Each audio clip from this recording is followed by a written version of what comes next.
Bonsoir à tous et bienvenue pour ce nouveau numéro de N'Actu. Au programme ce soir, la séance publique à l'Assemblée nationale hier concernant les motions de censure. 4 députés de notre région étaient sur le devant de la scène, c'est dans un instant. Puis en fin d'émission, focus sur le salon du commerce à Niort dans les Deux-Sèvres qui s'est déroulé il y a 10 jours. On en parlera avec Amandine Driot, fondatrice des Élévateurs.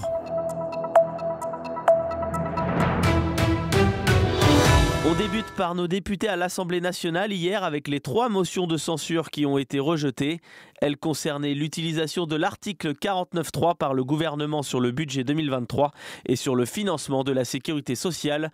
On débute avec Jean-Paul Mattei, député de la 2e circonscription des Pyrénées-Atlantiques et président du groupe Modem à l'Assemblée nationale.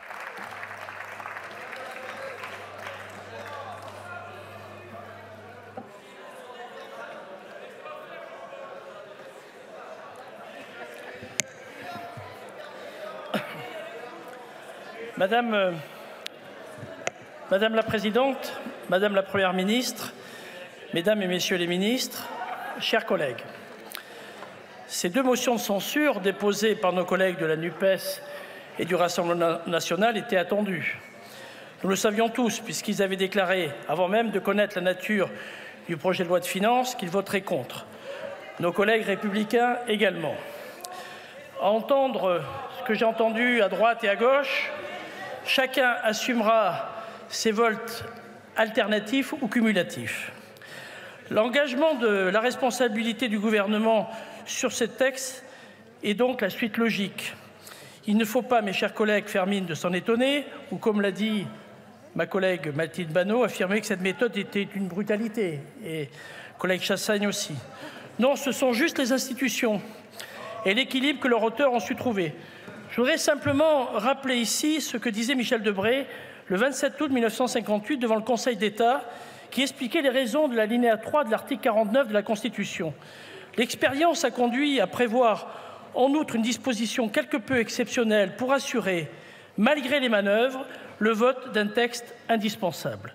Les Français le savent, aucun État ne peut vivre sans un budget qui, au-delà du paiement des salaires des fonctionnaires, détermine une politique et les moyens de sa mise en œuvre.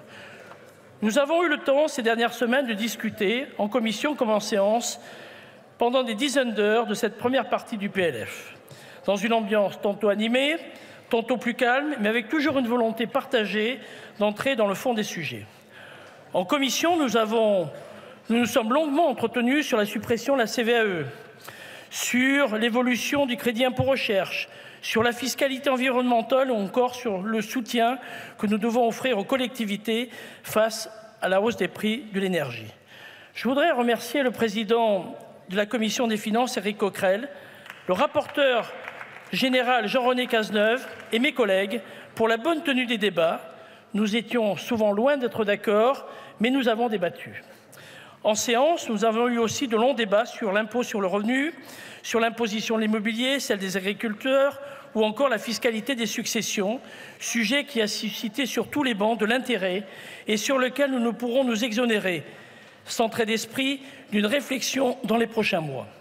Les députés démocrates avaient, au début de l'examen de ce texte, dressé un ensemble de priorités, avec en particulier la proposition d'une réforme d'ampleur de la fiscalité du logement, notamment en zone tendue, sujet qui intéresse nombre des bancs de notre Assemblée, et sur lesquels nous réussissons régulièrement à construire des ponts avec la droite comme avec la gauche.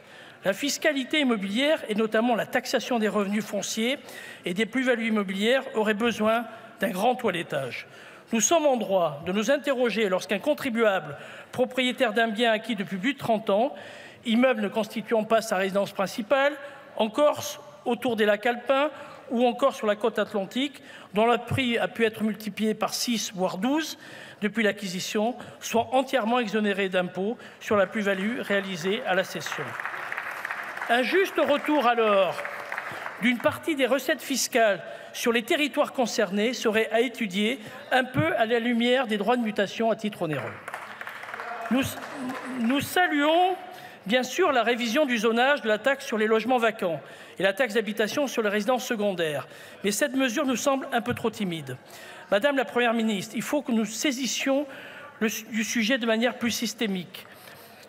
Et vous savez que les députés démocrates sont à vos côtés pour y travailler. Les députés démocrates avaient aussi pour objectif de faciliter la vie des entreprises, des petites entreprises de notre pays, et proposer un ensemble d'amendements dans ce but. Plusieurs de nos collègues sur les bancs de cet hémicycle, en premier lieu Véronique Louwagie, nous rejoignent dans ces constats et dans ces propositions.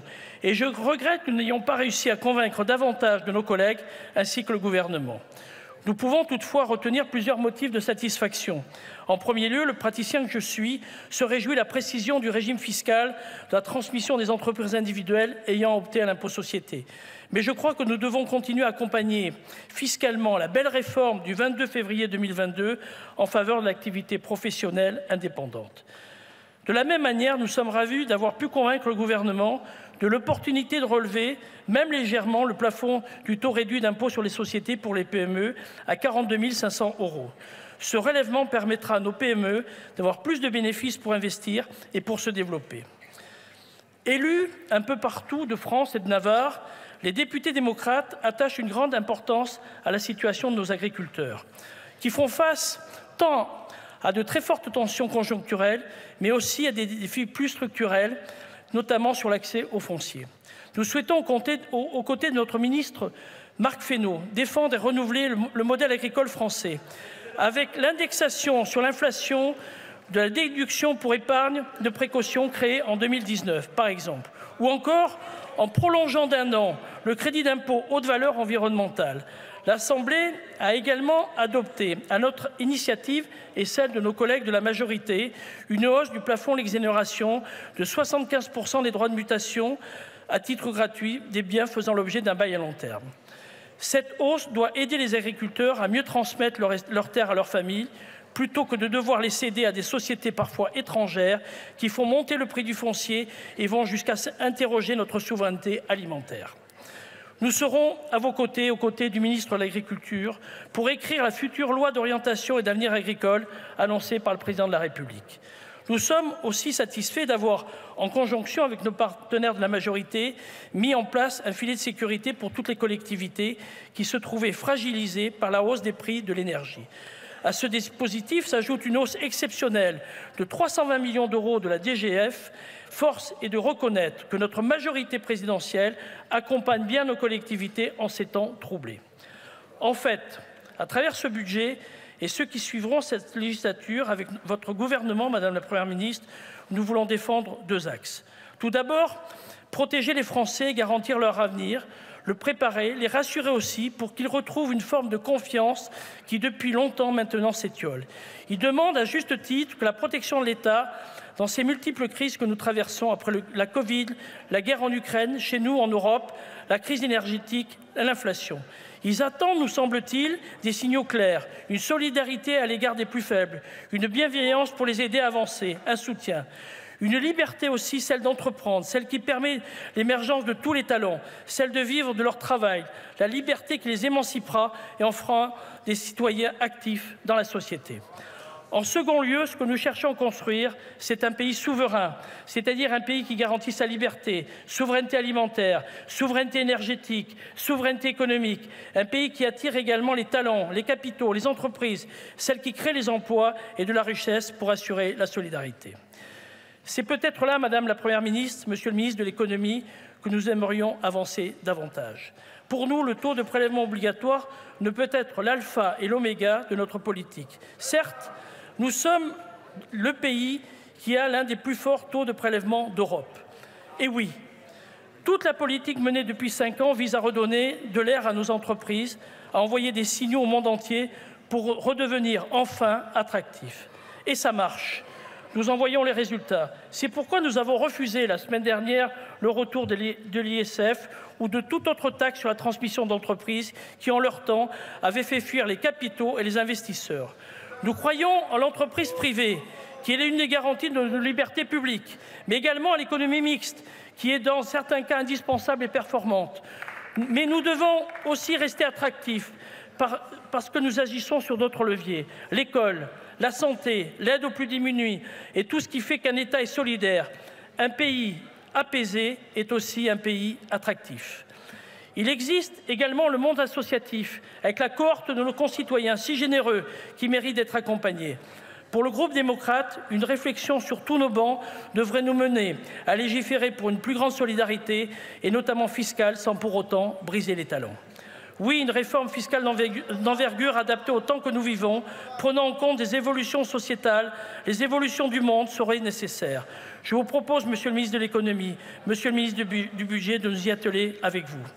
Une économie florissante dans un pays dont les maux pourraient ronger la cohésion sociale ou qui souffre d'une démocratie affaiblie requiert des réponses. Nous l'avons vu ces dernières semaines, les blocages peuvent être soudains et mettre le pays en position de faiblesse.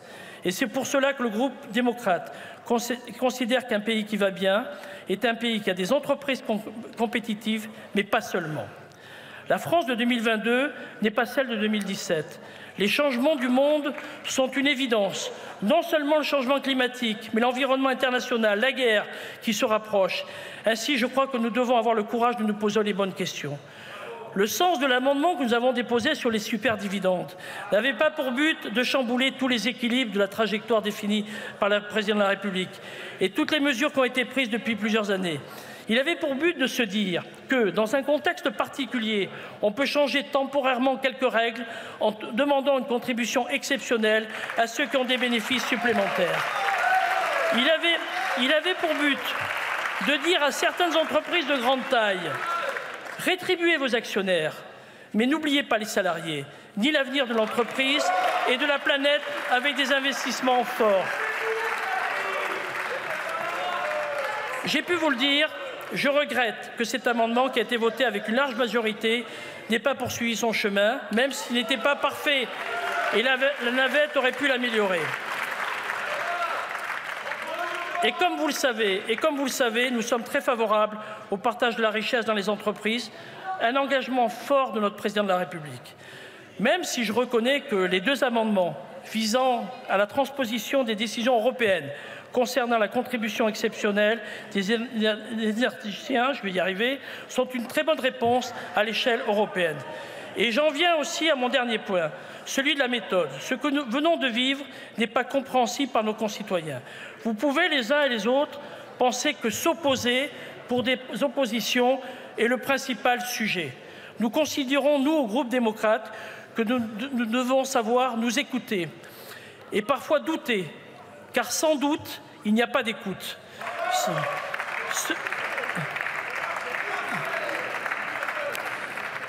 Cela ne veut pas dire être toujours d'accord, mais essayer d'être constructif et de ne pas rester sur des postures de départ. Nous pouvons, et c'est même notre devoir devant ce pays qui est en difficulté, dialoguer, construire et agir autant que possible. Les Français attendent que nous réglions leurs problèmes et que nous leur donnions les moyens d'avancer. Si chacun reste dans sa posture politicienne, cela ne peut satisfaire personne et surtout, cela ne fera que desservir notre République et son fonctionnement démocratique. De même que la stabilité de l'Europe que nous construisons depuis plus de 60 ans n'est jamais acquise et reste un combat de tous les jours, de la même façon, notre démocratie sera jamais assez solide pour que l'on s'en désintéresse. Mais pour elle aussi, nous devons nous battre. Bien sûr, Madame la Première ministre, Mesdames et Messieurs les ministres, nous ne voterons pas ces motions. Bien au contraire, nous serons vos soutiens dans un esprit ouvert et constructif, celui qui laisse une place déterminante au dialogue et à l'écoute pour l'ensemble, construire des solutions au service des Français. Je vous remercie. Je vous remercie.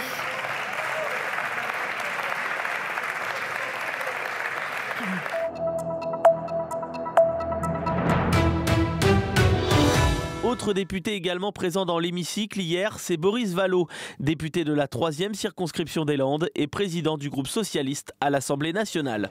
Madame la Présidente, Madame la Première ministre, Mesdames et Messieurs les ministres, mes chers collègues, il va falloir apprendre à gouverner autrement, il va falloir apprendre à légiférer autrement. Voilà ce que déclarait le président de la République alors que les Français lui refusaient de demeurer le président absolu qu'il avait été pendant 5 ans en lui refusant la majorité absolue. Il allait également falloir apprendre à présider autrement. Mais à ce moment-là, nous partagions l'idée de cette nécessité et même de cette urgence.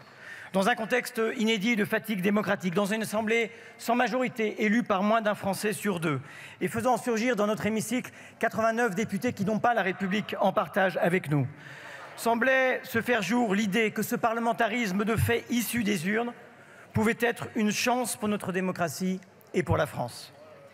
Dès votre discours de politique générale, Madame la Première ministre, je rappelais les lois immortelles de la République dont des majorités relatives, dont des assemblées pluralistes ont été capables, à force de travail, à force d'écoute, à force de respect mutuel, à force de confrontation, de désaccords parfois profonds. Et je formulais déjà les pistes longuement explicitées depuis lors auprès de la présidente de notre Assemblée pour faire vivre cette nouvelle donne politique et clore une nouvelle République sur les cendres d'une cinquième à bout de souffle. Voilà pourquoi nous n'avons jamais dit nos intentions concernant ce budget, que nous voulions non seulement débattre, mais aussi remodeler, réorienter, enrichir. Nous voulions réapprendre ensemble ce que les dérives du présidentialisme nous avaient conduit à désapprendre. Le compromis est une méthode, vous voudriez qu'elle soit une reddition. Vous n'aimez les oppositions que quand elles se présentent à vous la corde au cou, comme les bourgeois de Calais. Je vous le dis, Madame la Première ministre, nous avions espéré de vous et vous nous avez désespérés. De ce point de vue, nous retrouvons aujourd'hui ici, après que vous ayez interrompu les débats au 4e des 26 articles de la loi de finances, et alors qu'aucune obstruction ne menaçait nos débats dans une assemblée historiquement constituée pour consentir à l'impôt, est un lourd échec. Votre décision n'est pas que l'application mécanique de la Constitution ou des lois organiques d'un parlementarisme rationalisé que nous pourrions ne pas même vous reprocher, mais l'aveu accablant que vous ne croyez pas à la possibilité du compromis, du débat, au pluralisme, à la diversité des opinions, que vous ne tirez en définitive aucune conséquence des résultats des élections législatives et de votre isolement. C'est le théâtre de votre duplicité qui s'exprime aujourd'hui au grand jour. Avec vous, le débat parlementaire, c'est cause toujours ou marche à l'ombre. Vous ne voulez d'accord qu'avec vous-même. Vous avez d'ailleurs repris essentiellement les amendements de votre majorité et concédé quelques hochets à vos oppositions. Vous ne vouliez pas d'un autre texte que le vôtre. Vous prenez le dialogue, mais vous ne pratiquez que le monologue. Voilà la vérité. Les majorités, Madame la Première ministre, sont à construire, parfois amendement par amendement, au cas par cas, texte par texte. Et certaines se sont construites sous vos yeux, sous les yeux des Français. Je pense à l'amendement plein de bon sens, de justesse et de justice de Jean-Paul Mattei, président du groupe MoDem, sur les superdividendes. Je pense à l'amendement de ma collègue Christine Pires-Beaune qui proposait de transformer la réduction d'impôt pour les résidents d'EHPAD en crédit d'impôt pour venir au secours et en aide des plus modestes de ceux de nos aînés qui vivent dans des EHPAD en réduisant de 200 € par mois leur reste à charge. C'était une mesure de justice. Mais dans un cas comme dans l'autre, l'Assemblée souveraine s'est heurtée à votre refus obstiné. Mais je le dis aussi sans ambages, nous ne construirons jamais de majorité avec le Rassemblement national. Et nous voterons jamais de motion de censure de l'extrême droite. Comme socialistes, tout nous distingue. Comme républicains, tout nous sépare. Tout nous sépare de l'extrême droite, cynique, opportuniste, haineuse, ennemie des valeurs qui nous fondent comme démocratie et comme état de droit, contraire aux intérêts des classes populaires, des classes moyennes, à l'intérêt des Français, étrangers à la question sociale et à la question écologique. Si nous devons être les derniers à vous combattre, nous le serons. Aujourd'hui, Madame la Première ministre, nous vous disons aussi notre désaccord politique. Votre budget ne répond à aucune des urgences de notre temps, ni à l'urgence démocratique, j'en ai fait la démonstration, ni à l'urgence sociale, ni à l'urgence environnementale. Et tout cela dans un manifeste manque de sincérité et à tout dire, de sérieux budgétaire dont le témoignage le plus éclatant est sans doute la gestion de la dette de votre part à trois reprises, en janvier, en mai et en août. Vous avez contracté des emprunts indexés sur l'inflation. Vous avez été clairvoyant et vous avez ainsi, concrètement, fait qu'à chaque point d'inflation supplémentaire, eh bien, il en coûtera 2,5 milliards d'euros supplémentaires au budget de l'État. Le gouvernement a ainsi transformé une fraction de notre dette en bombe à retardement, disons-le, en emprunt toxique, alors que l'inflation devrait faire baisser le poids réel de la dette de notre dette publique. Vous réussissez le tour de force de faire flamber la nôtre. Nous vous disons notre désaccord politique avec la philosophie intrinsèque de votre projet de loi de finances. Votre refus obstiné de justice fiscale, votre refus déraisonnable de rétablir l'ISF, d'aligner la fiscalité du capital sur celle du travail, de supprimer la flat tax ou de taxer plus et mieux les très grosses fortunes, comme les très gros héritages. Votre refus de parler même des salaires, de leur écart jusqu'à l'indécence, du partage de la valeur ajoutée. Vous préférez définitivement les rentiers aux travailleurs, les bourdons aux abeilles. Et en refusant de poser sérieusement la question de la fiscalité des multinationales qui consolident 40% de leurs résultats dans des paradis fiscaux, ou de refuser de taxer véritablement les superprofits comme nos voisins espagnols, italiens ou britanniques, vous passez à côté de l'histoire et face à l'impératif de solidarité nationale. Les classes moyennes continueront donc de payer les impôts des hyper riches, les PME, ceux des multinationales. Et avec la suppression de la CVAE, vous continuerez de faire des cadeaux à Total Énergie qui bénéficiera de 6,7 millions d'euros supplémentaires en 2023 et du double les années suivantes à partir de 2024. Et derrière cette posture, en apparence incompréhensible, il y a ce que chacun finit par comprendre. Vous ferez payer aux classes moyennes et aux classes populaires le quoi qu'il en coûte. Vous le ferez en réformant les retraites. Vous le ferez en réformant l'assurance chômage, en réformant le RSA. Vous le ferez en faisant des économies sur les chômeurs, sur les retraités, sur le dos des malades, mais aussi sur le dos de l'hôpital et sur les fonctionnaires de l'hôpital même. Et vous ne dites rien d'autre lorsque vous présentez vos perspectives d'appauvrissement des fonctionnaires ou en inscrivant au budget de l'assurance maladie un Ondam pour la première fois depuis toujours inférieur à l'inflation. Pour le budget de l'assurance maladie, pour le budget de la santé et de l'hôpital, ce sera moins 0,6%. Vous vous apprêtez, Madame la Première ministre, à reprendre d'une main ce que vous avez prétendu donner au titre du Ségur. Vous ferez des économies sur le dos des collectivités, sur leurs services publics, sur les cantines scolaires, sur les centres de loisirs, sur les crèches municipales, sur les transports publics, sur les classes moyennes et sur les classes populaires. Vous ferez payer le quoi qu'il en coûte à celles et à ceux que nous avons applaudis à 20h. Et derrière cette posture en apparence incompréhensible, il y a ce que chacun finit par comprendre. Vous ne serez pas au rendez-vous de l'urgence climatique. Vous ne mobiliserez pas les moyens nécessaires à la transition. Vous n'engagerez pas la grande bifurcation de nos modes de vie, de notre modèle productif. Vous ne construirez pas l'industrie de demain avec les ouvriers d'aujourd'hui. Vous ne construirez pas l'agriculture de demain avec les agriculteurs d'aujourd'hui. Vous ne ferez pas les investissements dans les infrastructures de transport. Vous ne ferez pas non plus les rénovations thermiques que chacun conçoit comme absolument nécessaires. Parfois, il est vrai, vous semblez faire. Mais en vérité, le plus souvent, vous faites semblant. Comme avec MaPrimeRénov'. Car votre dispositif ne fonctionne pas. Vos rénovations ne sont ni complètes ni performantes. Vous attendrez peut-être la neutralité carbone, mais avec 30 ans de retard. Le bilan de ce bal tragique, 2 morts, le climat et les classes populaires qui continueront de vivre dans ces passoires énergétiques. Madame la Première ministre, acquiescez à votre ligne est le seul compromis auquel vous êtes prêts. Alors, au moment de voter la motion de censure de la NUP, la seule sur laquelle nous porterons nos suffrages, je veux vous le dire avec Lamartine, solennellement. Le peuple n'a pas besoin de tuteur ni de maître. Il a besoin de guides honnêtes et intelligents qu'il s'est lui-même choisis. Le tort des hommes et des femmes qui nous dirigent, c'est de ne pas croire à la possibilité de cette démocratie libérée. Nous ne cesserons pour notre part jamais d'y croire et d'y œuvrer. Je vous remercie. Je vous remercie.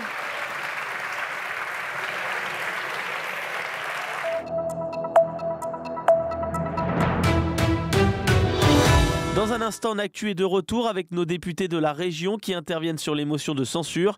C'était à l'Assemblée nationale hier. Actu revient dans un instant. Ne bougez pas. NATV, c'est toute l'actualité de Nouvelle-Aquitaine en temps réel sur le canal 30.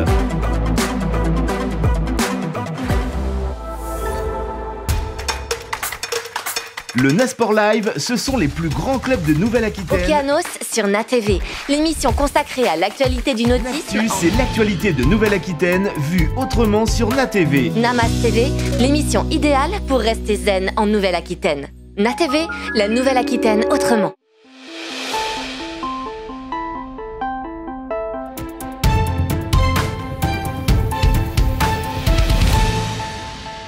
De retour dans Actu, on continue d'évoquer les motions de censure à l'Assemblée nationale. 4 de nos députés de la région sont intervenus hier soir. Place désormais à Thomas Mesnier, député de la première circonscription de Charente, qui a interpellé l'hémicycle hier. Merci Madame la Présidente, Madame la Première ministre, Mesdames et Messieurs les ministres, chers collègues. Nous nous retrouvons après le rejet de 2 motions de censure suite à l'utilisation de l'article 49 alinéa 3 de notre Constitution par Madame la Première ministre sur la première partie du projet de loi de finances pour examiner maintenant la motion de censure déposée par la NUPES après l'utilisation de ce même article 49.3 sur la 3e partie du projet de loi de financement de la Sécurité sociale pour 2023. J'entends déjà certains vociférer, profitant de la tribune pour décrier un régime autocratique fictif. Mais les George Orwell des temps modernes auraient-ils perdu leur boussole? Ne leur en déplaise, le 49.3 n'est pas un acte antidémocratique par nature et ne l'est surtout pas dans ces circonstances. La Constitution est le bras armé de l'État de droit. Elle garantit la liberté, l'émancipation des femmes et des hommes. Son article 49 alinéa 3 est sans conteste un levier de lutte contre l'immobilisme politique et donne dans le même temps le pouvoir aux parlementaires de rejeter son emploi abusif via la motion de censure. Nous nous retrouvons dans ce contexte, témoins d'un fonctionnement démocratique sain autour d'institutions fonctionnelles, solides et capables. Le 19 juin dernier, les Français ont fait un choix. Une majorité relative et des oppositions minoritaires. Un choix clair, non sans difficulté, mais un choix qui nous oblige collectivement. 127 jours plus tard, où en sommes-nous? 4 motions de censure ont été déposées et disent une réalité.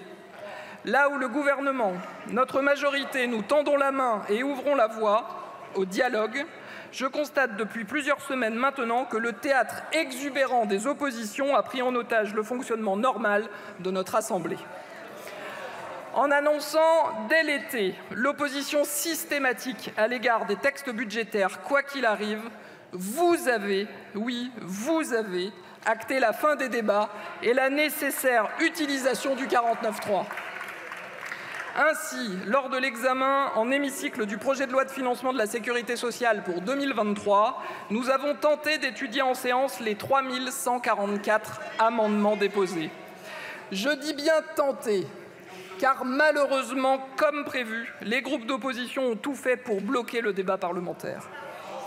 Après avoir noué des alliances soi-disant contre nature, mais devenues quotidiennes, pour faire adopter leurs amendements, les oppositions se sont également unies pour qu'aucune des premières et deuxièmes parties du PLFSS ne soit adoptée. C'est pour cette raison que Madame la Première ministre a décidé d'engager la responsabilité de son gouvernement pour débloquer cette situation. Au grand rendez-vous des manipulations politiciennes, les votes en hémicycle n'ont pas manqué à l'appel. Pour chaque PLFSS depuis plus de 20 ans, notre hémicycle a étudié l'article relatif aux comptes sociaux de l'année N-1. Cette simple photographie des comptes clos de la Sécurité sociale pour 2021 n'appelle pas de rectification. Pourtant, les oppositions ont trouvé le moyen de voter contre cet article.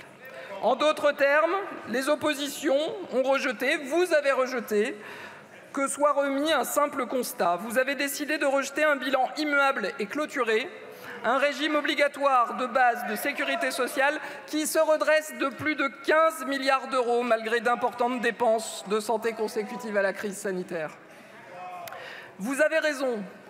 Si les hommes mentent et pas les chiffres, alors autant faire disparaître les chiffres. Comme de coutume, notre Assemblée a été amenée à se prononcer sur des ajustements dans les comptes de la Sécurité sociale pour l'année en cours. À grands coups d'amendements magiques, vous déshabillez Paul pour habiller Jacques en votant le transfert de plus d'1 milliard d'euros de la médecine de ville vers l'hôpital. Vous privez ainsi la médecine de ville d'un précieux budget pour la santé de nos concitoyens. Concrètement, cette situation se traduirait par l'incapacité de l'assurance maladie à rembourser de simples consultations chez un médecin d'ici la fin de l'année. Je pourrais continuer comme ça pendant longtemps. Voilà concrètement quelques exemples pour illustrer où mène l'opposition systématique et stérile. Nulle part, ou tout simplement dans le mur. Certains font du Palais Bourbon le cirque de la politique nationale depuis le mois de juin. Quel manquement à l'égard des Français! Je crois utile de rappeler que le vote engage et qu'en rejetant tout d'un même bloc, les oppositions feraient ici le choix de rejeter ce dont la sécurité sociale dispose. Alors, chers collègues, ferez-vous le choix d'empêcher l'assurance maladie de fonctionner, d'empêcher tout un chacun d'avoir accès aux soins? Ferez-vous le choix d'empêcher les salariés accidentés de bénéficier de leurs indemnités journalières et de recouvrer la santé à laquelle ils ont le droit? Ferez-vous le choix d'empêcher la solidarité nationale, d'aider les familles en bloquant l'accès aux prestations familiales? Ferez-vous le choix de priver nos retraités de leurs pensions? Ferez-vous le choix de priver nos aînés d'un accompagnement et d'une prise en charge de leur perte d'autonomie? Nous faisons le choix de faire prospérer la sécurité sociale, dans le respect de l'équilibre des comptes et du progrès. Nous faisons le choix d'améliorer la santé de nos concitoyens en mettant en place des entretiens de prévention aux âges clés de la vie, en luttant pour améliorer l'accès aux soins. Nous voulons avoir ce débat. Nous faisons le choix d'assainir nos comptes sociaux en luttant contre la fraude sociale et en mettant fin à l'intérim médical. Nous faisons le choix de mieux financer les modes d'accueil du jeune enfant en diminuant le coût du recours à un assistant maternel pour les parents. Nous faisons le choix de permettre de bien vieillir chez soi en ajoutant 2 heures de vie sociale par semaine dans les plans d'aide aux personnes âgées en perte d'autonomie et en finançant des soins infirmiers à domicile pour les personnes âgées et en situation de handicap. Depuis le début de ces discussions, cet hémicycle n'a pas été à la hauteur de ce que les Français attendent. Nous clamons démocratie, débat, compromis, mais au pied du mur, les postures politiciennes ont triomphé. Ceux-là même qui ont orchestré ce fiasco se disent préoccupés du rejet de la classe politique et du refus des urnes. Ces tartufferies n'honorent personne alors que le contexte budgétaire, international et environnemental nous appelle à la responsabilité. Les discussions autour du PLFSS doivent se poursuivre. Elles doivent être l'occasion de renouer avec la responsabilité. Une responsabilité politique, donc. Une responsabilité budgétaire également. Ce PLFSS donne des perspectives favorables en la matière. Il table sur un déficit social de 6,8 milliards d'euros en 2023, en nette amélioration par rapport à 2022. Dans le même temps, c'est un PLFSS dont l'objectif national de dépenses d'assurance maladie continue de progresser à 3,7% hors dépenses liées au Covid. Ces projections sont positives et nous, parlementaires, pouvons enrichir ce texte sans dénaturer son équilibre.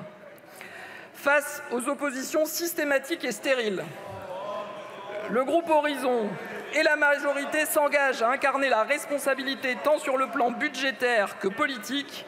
Notre sens des responsabilités nous oblige à doter la sécurité sociale d'un budget pour l'année à venir. Ainsi, place au débat. Nous rejetterons cette motion de censure. Je vous remercie.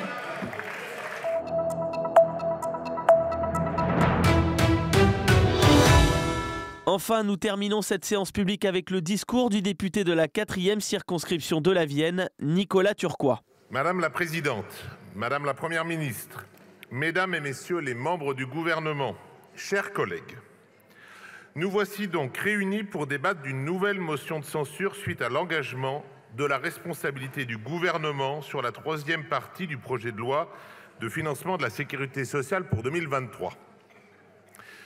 Je ne vais pas y aller par 4 chemins. Jeudi, en milieu d'après-midi, j'étais furieux, vraiment furieux. Peut-être certains ont-ils entendu ma colère à cette occasion dans les salons devant l'hémicycle. L'article 1, c'est-à-dire le compte administratif, qui retrace l'année passée, venait d'être retoqué. Après 5 heures de discussion générale, par ce rejet, nous actions collectivement la mise en œuvre d'un 49.3 rapide. C'est-à-dire que nous renoncions d'emblée à discuter des textes et donc à les corriger et à les enrichir.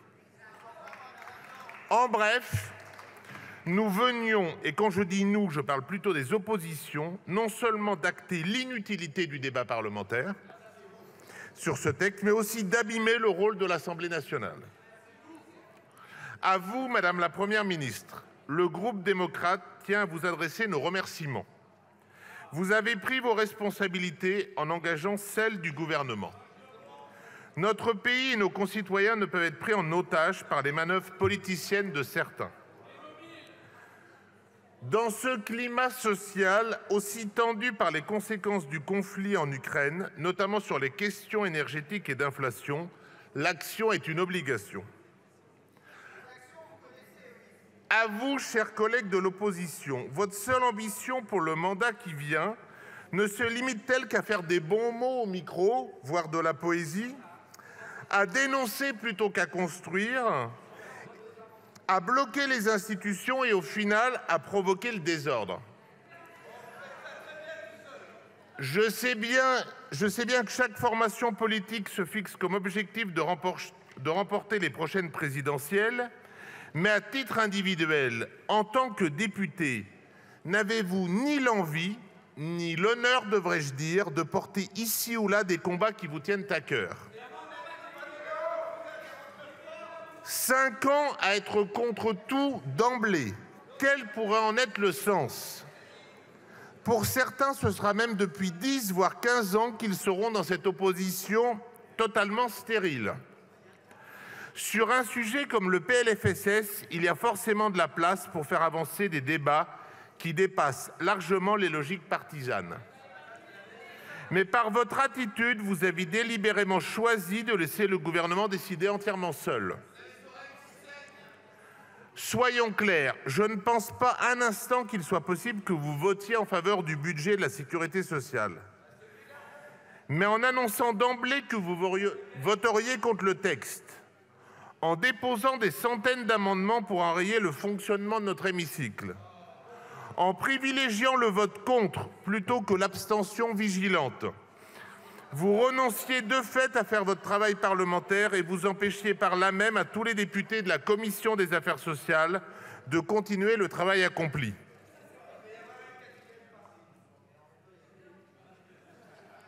Car n'en déplaise à certains, il y a eu un débat de qualité en Commission des affaires sociales. Et ce débat a abouti. J'en profite pour remercier à cette occasion sa présidente et sa rapporteure générale pour la sérénité des débats et le respect dans les prises de parole. 67 amendements, dont 26 de l'opposition, soit près de 40%, y ont été adoptés.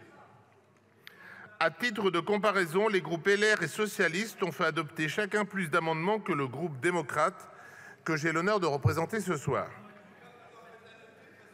La liste des amendements retenus par le gouvernement montre que les débats en commission des affaires sociales ont été d'une grande utilité.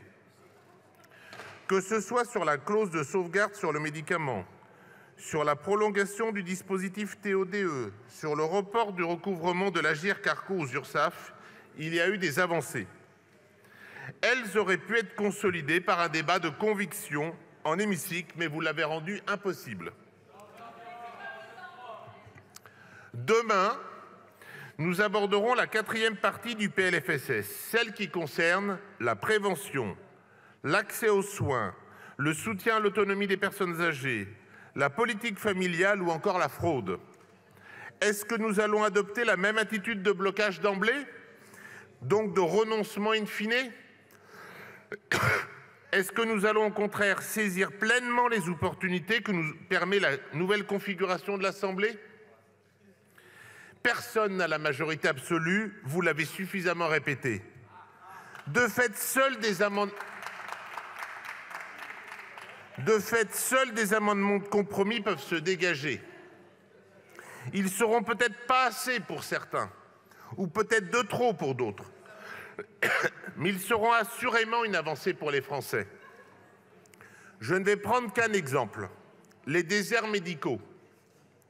Je pense qu'il n'y a personne d'un bout à l'autre de ces bancs qui n'en conteste le constat. Et nous devrions tous reconnaître que quoi que nous fassions, il n'y aura pas assez de médecins qui sortiront de la fac dans les toutes prochaines années. Alors nous devons agir, car c'est la demande de nos concitoyens. Faut-il empêcher certains à s'installer dans des zones surdotées? ou le conditionner à un exercice partiel dans les territoires en difficulté? Faut-il demander à des étudiants de venir passer une partie de leur temps de formation en zone sous-dense? Faut-il favoriser le développement de la médecine salariée dans des centres de soins publics? Faut-il encore confier davantage d'actes à d'autres professions de santé pour économiser du temps médical? À titre personnel, je pense qu'il faut sûrement un peu de tout au vu de l'enjeu. Mais ensemble, en débattant, nous pouvons trouver les équilibres utiles. Comment? En ne préemptant pas le débat par des centaines d'amendements. En s'écoutant et en votant quelquefois pour, car n'ayez crainte, personne ne va croire que la NUP, ou vous les LR, ou vous, le RN, allez devenir des aficionados de la majorité. Mais nous aurons fait œuvre utile à la fois pour les Français et à la fois pour notre démocratie. Dans ce contexte, Madame la Première ministre, le groupe démocrate, modem et indépendant veut ici vous réaffirmer avec force sa confiance pleine et entière dans votre conduite du gouvernement et dans la mise en œuvre du projet de la République. Il s'oppose fermement à cette motion de censure et forme donc le vœu que les débats qui s'ouvriront rapidement sur la 4e partie du texte relative aux dépenses permettra une discussion plus sereine et plus aboutie. L'Assemblée nationale a l'opportunité d'enrichir le texte. Qu'elle s'en saisisse. C'est ce que les Français attendent d'elle. Je vous remercie. Je vous remercie.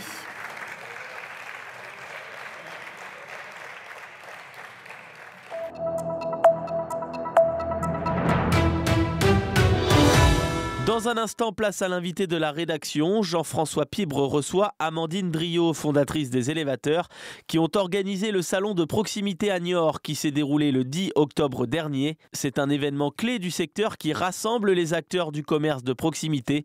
Ne bougez pas, c'est dans un instant. Pour revoir l'émission, rendez-vous sur la page YouTube de NATV. Très bonne soirée à tous. NATV, c'est toute l'actualité de Nouvelle-Aquitaine en temps réel sur le canal 30.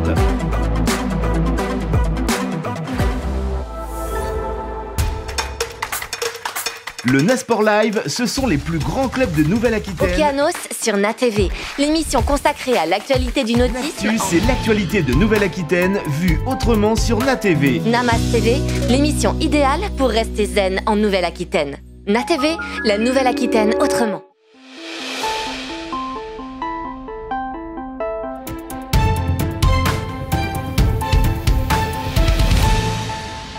Bonjour Amandine Driot. Bonjour Jean-François. Merci d'avoir accepté notre invitation. Alors, vous êtes la fondatrice des Élévateurs, également du commerce, du salon du commerce de proximité qui aura lieu à Niort le 10 octobre prochain. Avant de venir à cette première édition du salon, qui a lieu donc début octobre, un petit peu quand même sur l'origine de ce que vous êtes, de ce que vous faites. Donc, qui sont ces fameux Élévateurs ? Eh bien, Jean-François, les Élévateurs, c'est le premier programme d'accompagnement en France dédié aux futurs commerçants. Les Élévateurs est un programme qui est né en novembre 2019. Donc, nous allons bientôt souffler notre 3e bougie. Et on a décidé de lancer ce programme d'accompagnement puisque aujourd'hui en France, il n'existait pas finalement de formation d'accompagnement aux futurs projets, aux futurs porteurs de projets qui souhaitaient lancer une boutique physique. Demain, vous souhaitez lancer une épicerie, une boutique de prêt-à-porter, un concept store, un coffee shop, peu importe. Vous avez des formations qui existent, mais qui restent très généralistes, alors que nous, notre programme d'accompagnement, c'est un programme d'accompagnement focus sur le commerce de proximité. C'est pour ça qu'on a décidé de le créer et de le lancer, en étant au contact de porteurs de projets et de commerçants installés aussi. Du coup, ce programme d'accompagnement, c'est un programme 100% à distance.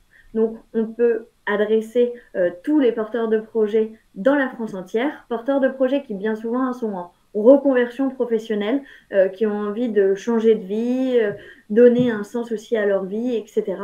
Et donc, on va les accompagner par une formation en e-learning, par aussi un suivi par un mentor qui est un ancien entrepreneur commerçant, qui va les suivre chaque semaine sur le projet pour l'aider dans son étude de marché, son plan financier, etc.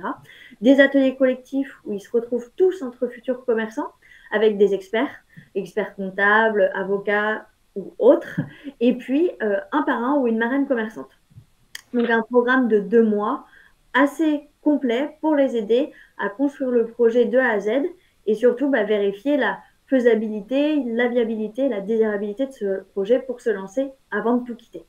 Avant de tout quitter.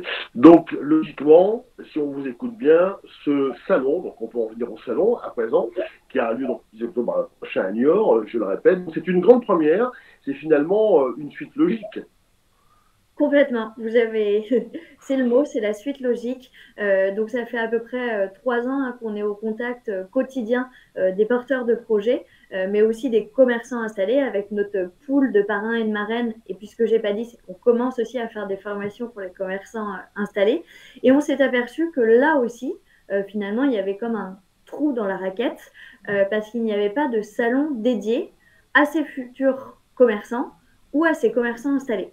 Donc, les commerçants installés, s'ils ont des salons, Who's Next qui avait lieu il n'y a pas si longtemps que ça, Maison et Objets en ce moment à Paris, par exemple, mais ils sont dans la recherche de fournisseurs ou dans la relation avec leurs fournisseurs et donc ils ne sortent pas la tête de l'eau, ils ne rencontrent pas forcément de nouveaux professionnels. Donc, nous, on veut vraiment faire un salon pour aider les porteurs à créer leur commerce, pour les commerçants installés, pour les aider à se développer, mais aussi c'est s'inspirer, se challenger, se rencontrer entre pairs.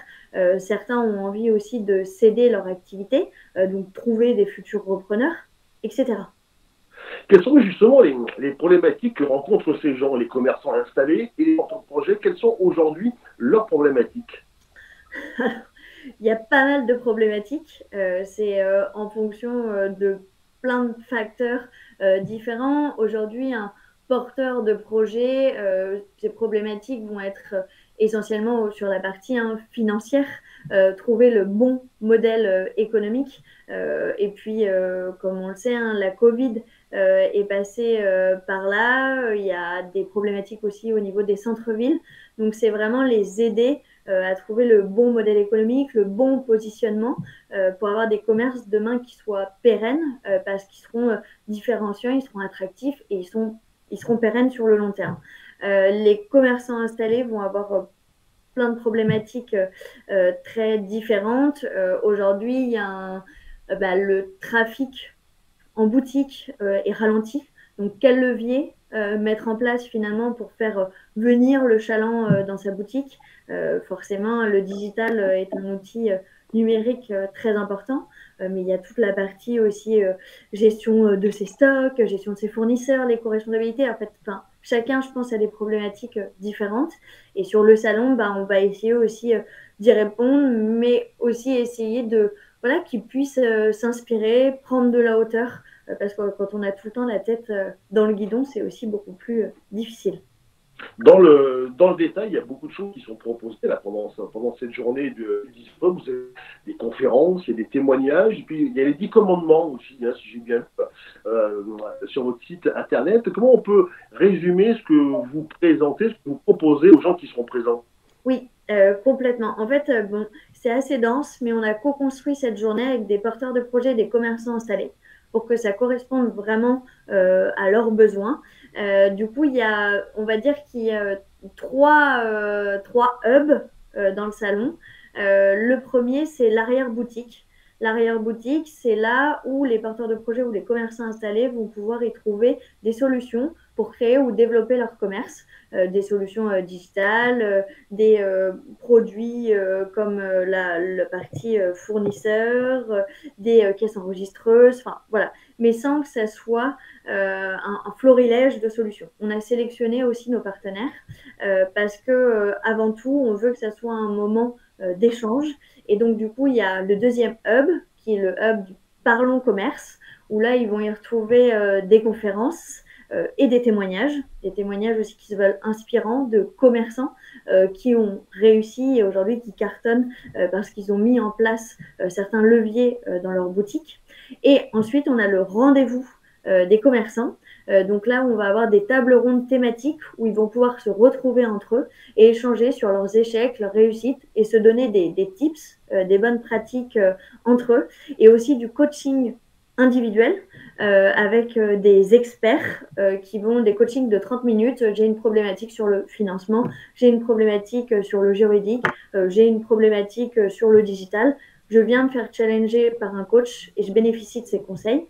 Et puis, il va y avoir aussi un espace pour les cédants et les repreneurs, justement, pour qu'ils puissent se rencontrer et échanger entre eux.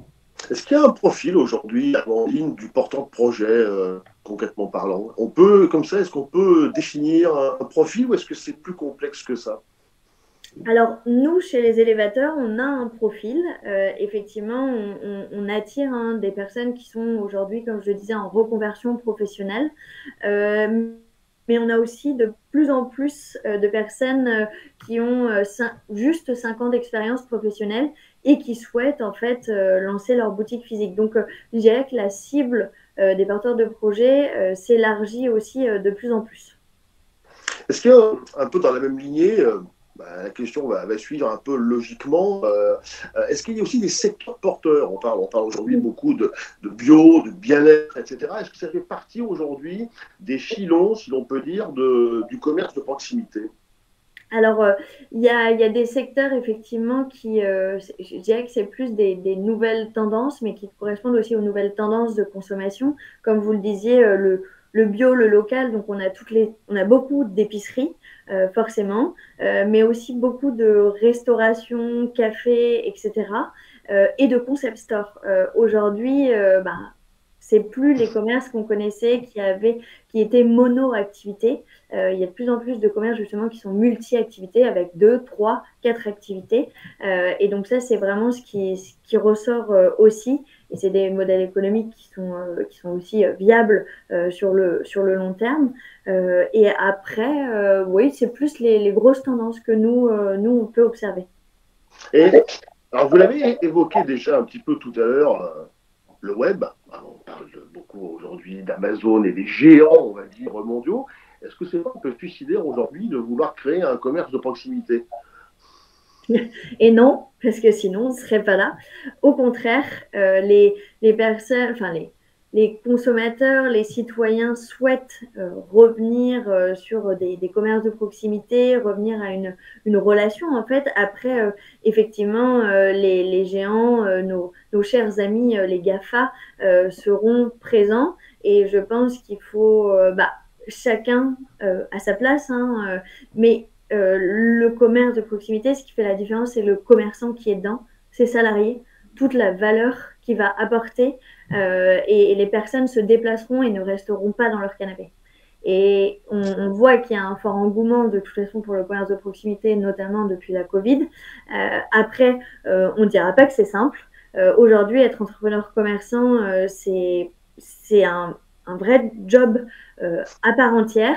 Il faut prendre le virage du digital, se l'approprier, mais ce qui fait la différence, c'est pas que le digital, c'est aussi la personne qui tient sa boutique au quotidien et tout ce qu'elle va apporter à ses clients.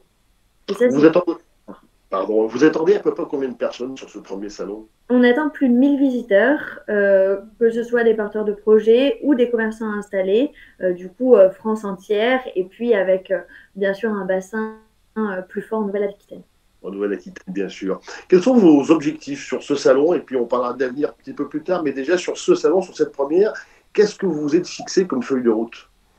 Nous, on veut que toutes les personnes qui ressortent du salon nous disent: Amandine, quand est-ce qu'est la 2e édition du Salon du commerce de proximité? Et ça, c'est notre feuille de route principale. C'est une première édition et on veut qu'elle soit un succès, que les commerçants installés soient satisfaits, que les porteurs de projets aussi, chacun y trouve des réponses, et bien sûr que nos partenaires aussi soient satisfaits pour recommencer une édition l'an prochain. En général, quand on est dans l'événementiel, quel qu'il soit, on a à peine terminé une édition qu'on est déjà dans la suivante. Est-ce que vous êtes déjà dans la 2e édition? Tout à fait. On pense déjà à tout ce qu'on pourrait apporter en plus. Là, on a fait une journée. Est-ce que l'année prochaine, ce ne sera pas justement 2 jours? Peut-être sur une autre ville qu'à Niort. On pourrait imaginer un roadshow chaque année dans chaque ville de France. Donc oui, on pense au futur, mais on est aussi beaucoup dans le présent pour que ce soit une réussite. Question peut-être simpliste, mais ce salon, dans 10 ans, je vais la refaire. Ce salon, dans 10 ans, vous l'imaginez comment? Ce salon, dans 10 ans, c'est une très bonne question. On veut avant tout que ça reste dans la thématique à laquelle on adresse, la proximité. Donc que ce soit un salon incontournable, que ce soit pour les porteurs de projets ou les commerçants installés. Et déjà, si ça devient un salon incontournable, on aura gagné le pari. En filigrane, si j'ai bien compris, alors justement, on parle beaucoup de numérique, on sort de la crise Covid, vous êtes vraiment dans ce qu'on appelle l'humain au sens propre du terme. Tout à fait, c'est ça. C'est vraiment en fait, aujourd'hui, si vous voulez qu'un client, comme je disais tout à l'heure, se déplace, vienne en centre-ville, il faut qu'il y trouve de la différence.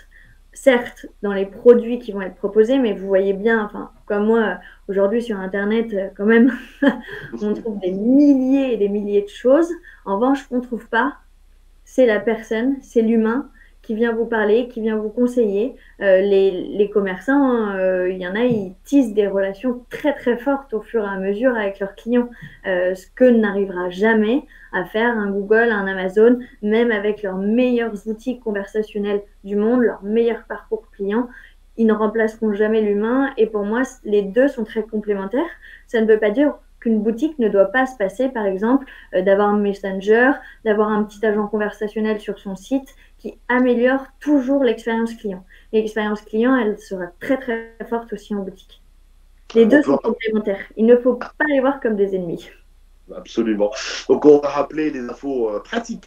Amandine, on rappelle que le salon du commerce de proximité, le premier du nom, est organisé par les élévateurs à Niort le 10 octobre prochain de 9 à 18h au club de l'Acclameur, si on a bien tout compris.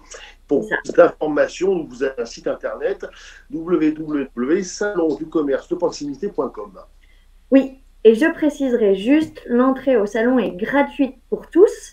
Il faut simplement réserver son billet donc, sur notre site internet. Et puis, c'est un lundi. On a mis exprès cette date-là, puisque la plupart des commerçants ont leur journée. Donc, profitez-en. On a tout fait, en tout cas, pour les porteurs de projets et les commerçants installés. Merci, Amandine Driot. Merci à vous, Jean-François.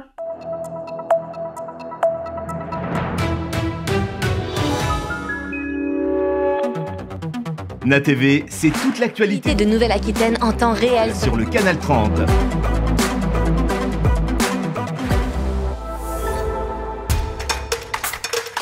Le Nasport Live, ce sont les plus grands clubs de Nouvelle-Aquitaine. Okeanos sur NATV, l'émission consacrée à l'actualité du nautisme. C'est l'actualité de Nouvelle-Aquitaine vue autrement sur NATV. Namas TV, l'émission idéale pour rester zen en Nouvelle-Aquitaine. NATV, la Nouvelle-Aquitaine autrement. NATV, c'est toute l'actualité de Nouvelle-Aquitaine en temps réel sur le canal 30.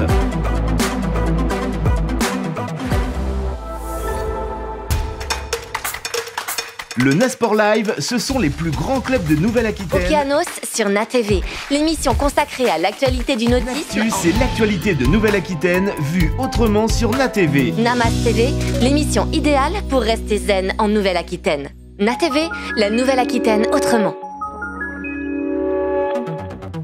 NATV, c'est toute l'actualité de Nouvelle-Aquitaine en temps réel sur le canal 30.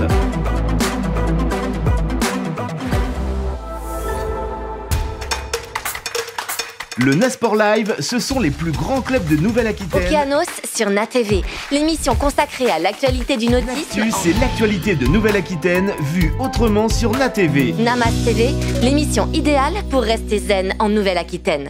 NATV, la Nouvelle-Aquitaine autrement. NATV, c'est toute l'actualité de Nouvelle-Aquitaine en temps réel sur le canal 30.